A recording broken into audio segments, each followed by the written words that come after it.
যেদিন ঘুম থেকে উঠতে দেরি হয়, কিছুই বানাতে ইচ্ছা করে না, আবার মজার কিছু খেতে ইচ্ছা করে, সেদিন এই রেসিপিটি ট্রাই করি।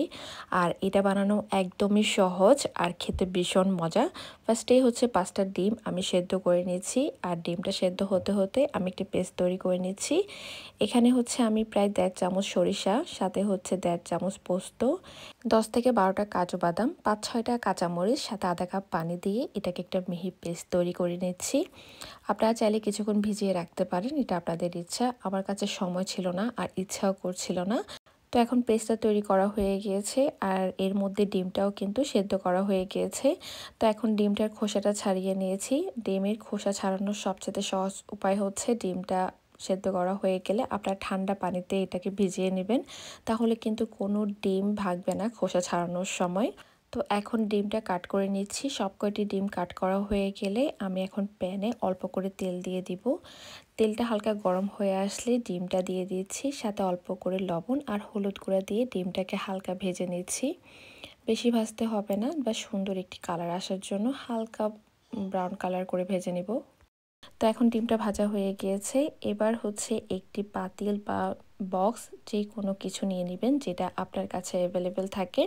যে পাত্রে আপনি স্টিম করতে পারবেন এমন একটি পাত্র আপনাদের চুজ করতে হবে।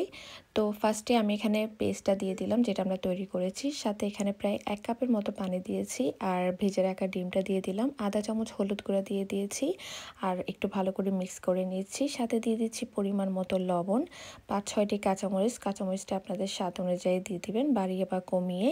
আবার সব কিছু ভালো করে মিক্স করে এখানে দিয়ে দিচ্ছি সরিষার তেল। এখানে কিন্তু সরিষার তেলটা ইউজ করবেন সুন্দর একটি ফ্লেভার আর ঘ্রাণ পাওয়ার জন্য। তো এখন হচ্ছে ফয়েল দিয়ে এটা ভালো করে মুড়িয়ে নিচ্ছি। আপনাদের যদি লিড শুদ্ধ বক্স থাকে তাহলে লিডটা লাগিয়ে নেবেন। এবার আমি একটি হাঁড়িতে এখানে পানি গরম করে নিয়েছি, আর নিচে একটি তাওয়েল দিয়ে দিয়েছি। আপনারা চাইলে এখানে স্ট্যান্ড বা টিস্যু পেপার দিয়ে দিতে পারেন। এবার এটাকে 15 থেকে 20 মিনিটের মতো আমি স্টিম করে নিব। এর চেয়ে বেশি সময় লাগে না এই ডিমটা হওয়ার জন্য, এটা এর মধ্যেই কুক হয়ে যায়।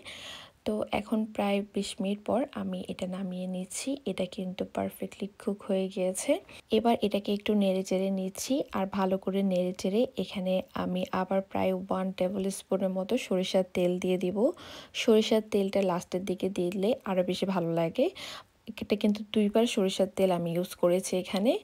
আর এখন কিন্তু আর কোনো ধরনের স্টিম করতে হবে না, এটা উপরেই থাকবে। আর দেখেন ডিমটা দেখতে কতটা সুন্দর লাগছে। এটা কিন্তু গরম গরম ভাতের সাথে গরম গরম খেতেই সবচেয়ে বেশি মজা।